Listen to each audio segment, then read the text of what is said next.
سلام سلام فتواتين كبرانن أملا علم تركو نيشانا لي بيتساب كمي تخانو كل سلام مكزامير المسجن بوغاني سلامي نسخاتكم ون باب زالهم هو سلامكم بزح ترف كولالي بعلتم له تسفاية انكو عدما نوشانا لي بالسلام مساهم نايلو معنتي فيديونا زخوون كعا كم تلمج واقا ورقية حيزالكم مازي أذنيخو واقا ورقي لهم معنتي كندينيهو نزبل لو معنتي علتو سوني حملة عسرت سلسة ويكعا جولاي عسر عيز خوون زلو كعسرت أربعة كارات جمير ناس كعسر أربعة كارات زلو كان رئيناس كعبيدة تزامنها تكتاتلو بآخرة عدل لشانالي حدش تزخانكم سبسكرايب نبارا تزخانكم كعا لايك شر بمقبار نختبرتها عني بتحتنا إلا لايك شر نتقور لي كابلبنا مسكن كيا سنايت أنحيث سناي مكتتال እንግዲህ ክብራት ሕዋተይ ተመሊስና ተራኺብና ኔና ብመጀመርያ ንሪኦ በዓል 14 ካራት ክኸውን በዓል 14 ካራት ብናይ ኢትዮጵያ ብሔራዊ ባንኪ ዝወፀ ዋጋ ናይ 50 ግራም ወርቂ ብናይ አሜሪካ ዶላር ብ76.00 ሳንቲም ዶላር ክሽየጥ ከሎ ብናይ ኢትዮጵያ ገንዘብ ከዓ ብ12,200 ብቻ እዩ ክሽየጥ ውዒሉ ዘሎ ሎማዓንቲ ብዝተወሰነ ብሳናቲም ወሰኽ አርኢና እንሆ ማለት እዩ ቀፂልና ንሪኦ ከዓኒ በዓል 15 ካራት ይኸውን በዓል 15 ካራት ብናይ ኢትዮጵያ ብሔራዊ ባንኪ ዝወፀ ዋጋ ናይ 50 ግራም ወርቂ ብናይ አሜሪካ ዶላር ብ81.00 ሳንቲም ዶላር ክሽየጥ ከሎ ብናይ ኢትዮጵያ ገንዘብ ከዓ ብ13,200 እዩ ዝሽየጥ ዘሎ ማለት እዩ ቀፂልና ንሪኦ በዓል 16 ካራት ይኸውን በዓል 16 ካራት ብናይ ኢትዮጵያ ብሔራዊ ባንኪ ዝወፀ ዋጋ ናይ 50 ግራም ወርቂ ብናይ አሜሪካ ዶላር ብ87.35 ሳንቲም ዶላር ክሽየጥ ከሎ ብናይ ኢትዮጵያ ገንዘብ ከዓ ብ13,951 ቅርሽን እዩ ክሽየጥ ውዒሉ ዘሎ ቀፂልና ንሪኦ በዓል 17 ካራት ይኸውን በዓል 17 ካራት ብናይ ኢትዮጵያ ብሔራዊ ባንኪ ዝወፀ ዋጋ ናይ 50 ግራም ወርቂ ብናይ አሜሪካ ዶላር ብ92.00 ሳንቲም ዶላር ክሽየጥ ከሎ ብናይ ኢትዮጵያ ገንዘብ ከዓ ብ14,886 እዩ ክሽየጥ ውዒሉ ዘሎ ክብራት ሕዋተይ ብምቕፃል ንሪኦ በዓል 18 ካራት ይኸውን 18 ካራት ከምቲ ዝፍለጥ ብጣዕሚ ጠንካራ ወርቂ እዩ እዚ ወርቂ እዚ ብሰለስተ ዓይነት ሕብሪ ናብ ድሌትኩም ዓይነት ሕብሪ ቀይርካ ዝስራሕ ኮይኑ ብጣዕሚ ተፈላጥነትን ተፈታውነትን ዘፍረየ ዓይነት ካራት እዩ ብፍላይ ድማ በአፍሪካ ደረጃ ይኹን ብዓረብ ሃገራት ኢሉ እውን ብአውሮፓ ሃገራት በአሜሪካ ሃገራት ብጣዕሚ ተፈላጥነት ዘፍረየ ዓይነት ካራት እዩ ማለት እዩ ናይዚ ካራት እዚ ዋጋ ድማ በዓል 18 ማለት እዩ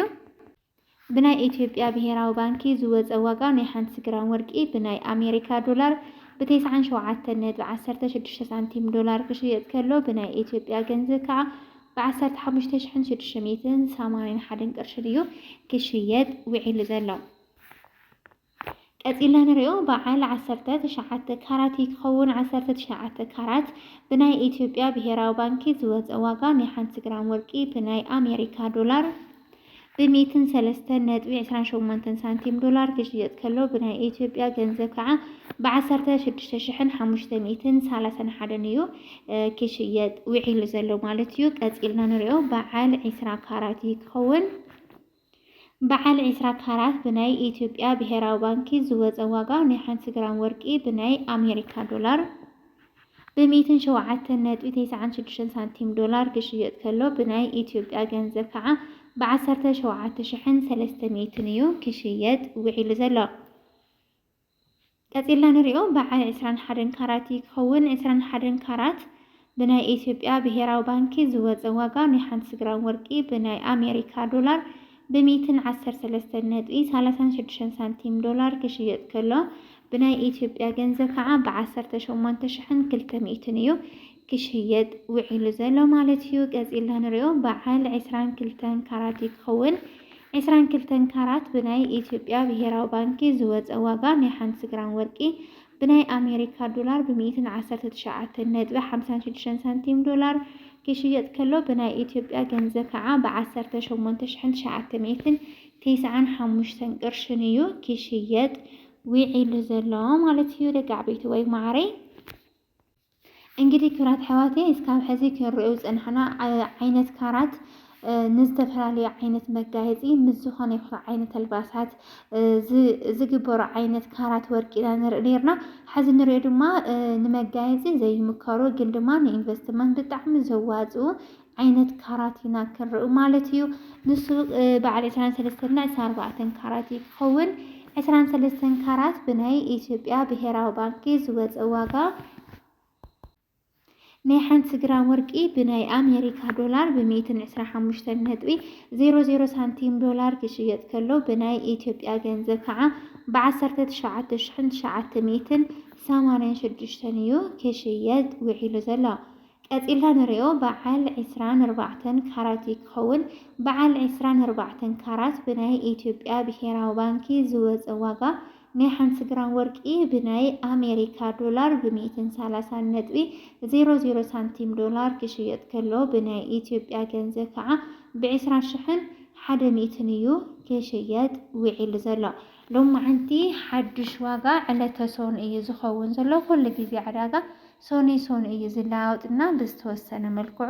ብዙሕ እኳ ዘይኮነ ብሳናቲም ግን ወሰኽ ኣርኤና እኒሆ ማለት እዩ። ብሳናቲም ማለት ብዶላር ማለት እዩ። ብናይ ኢትዮጵያ ገንዘብ ድማ ከባቢ 100 ቅርሺ ወሰኽ ኣርኤና እኒሆ። ክብራት ሕዋተይ እንግዲህ ናይ ሎማዓንቲ ዋጋ ወርቂ ዕለተ ሶኒ ጁላይ 20 ወይ ከዓ ሓምለ 13 ዝነበረ ዋጋ ወርቂ ከምዚ ይመስል ነይሩ። በባኻትኩም እንታይ ሓድሽ ነገር እንሂዮ ዝገዛእኹም ተህልይኹም ብክንደይ ገዚእኹም ንዝብል ክዓነስ ንስኻትኩም ሓበሬታ ተውሃቡ ኣብ ኮሜንት ጻሓፉለይ። እስካብ ቪድዮ ፍጻመ ንዝተኸታተልኩምኒ ካብ ልቢና መስገንኪ ክብራት ሕዋተይ ላይክ ሸር ሰብስክራይብ ምግባር ድማ ኣይትረስዑ። ብጣዕሚ ኢና ንፈትወኩምን ነኽብረኩምን ሰሰናዩ ባይ ባይ።